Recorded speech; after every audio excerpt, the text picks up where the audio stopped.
20 дугаар зууны шилдэг кинонуудын нэгд зүй ёсоор тооцогддог 12 гуртай хүн гэдэг кино байдаг.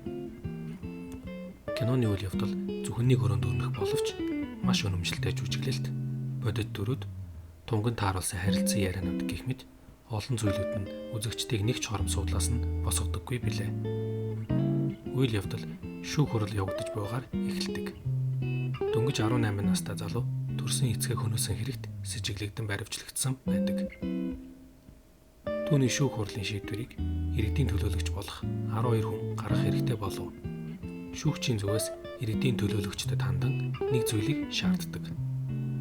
Тэд 100% санал нэгдсэний үндсэн дээр шийдвэр гаргах ёстой.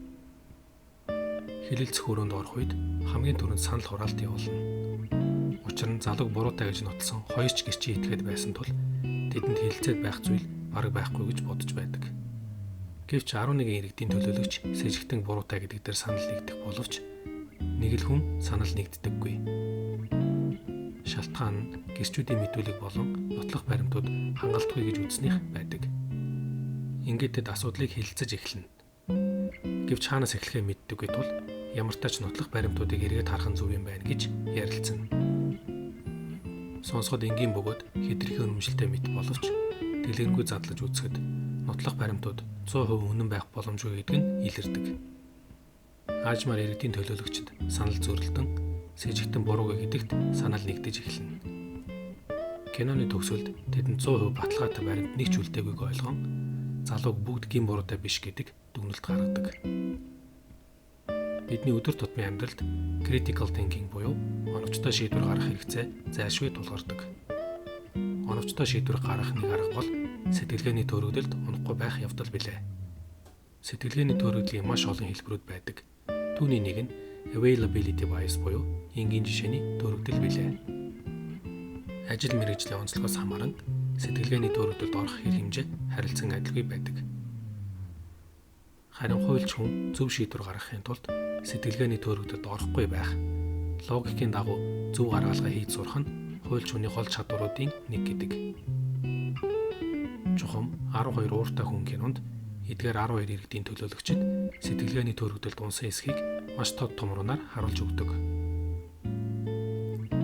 Тэдэн дунд хэд хэдэн сэтгэлгээний төрөгдөл харагддаг боловч хамгийн тод томроо ажиглагддаг нь энгийн жишээний төрөгдөл байдаг.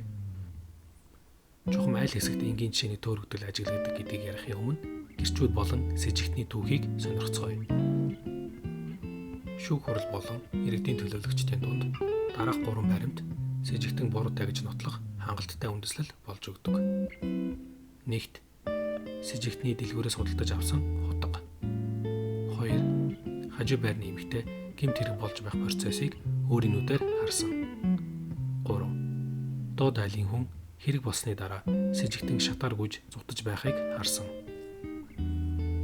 Эдгээрийг харахад маш энгийн бөгөөд хангалттай нотлохой гэж үзэхээр харамсалтай нотлох баримтыг наривчилж судлах үед тэдний төсөөлж байгаагүй зөрчлүүд илэрдэг.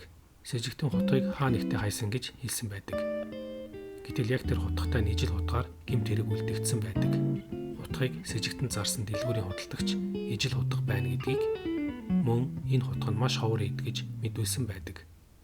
Гэтэл 8 дахь иргэдийн төлөөлөгч залуугийн гэрийн ойролцоох дэлгүүрт явж байгаад яг ижилхэн хутга хямдхан худалдаж авсан гэдгээ иргэдийн төлөөлөгчдөд үзүүлнэ. Ингээд тэр хутга бол маш ховор зүйл гэдэг нь цагддаг буюу жинхэнэ гэмт хэрэгтэн энэ хутгийг хаанаас ч олоод авчих боломжтой гэдэг үр дүнд хүрдэг. Доод айлын хөршийн мэдүүлэг.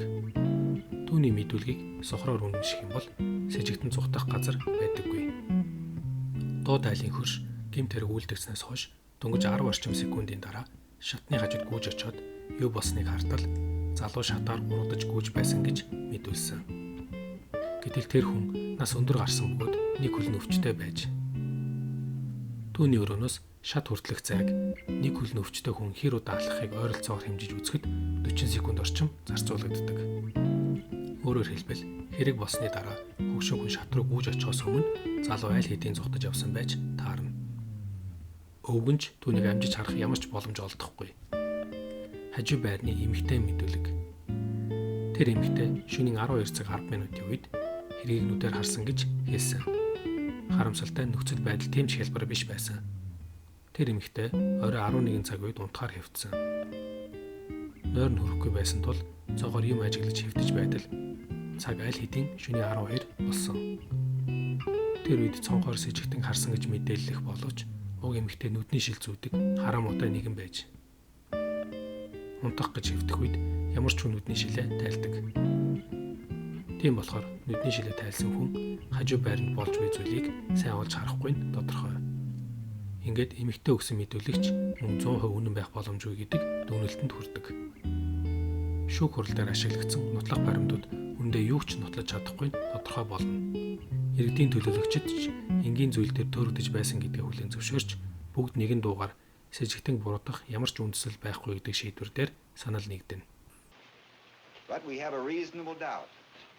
And that's something that's very valuable in our system. No jury can declare a man guilty unless it's sure. Киноны гол дүр энэ үгийг хэлдэг.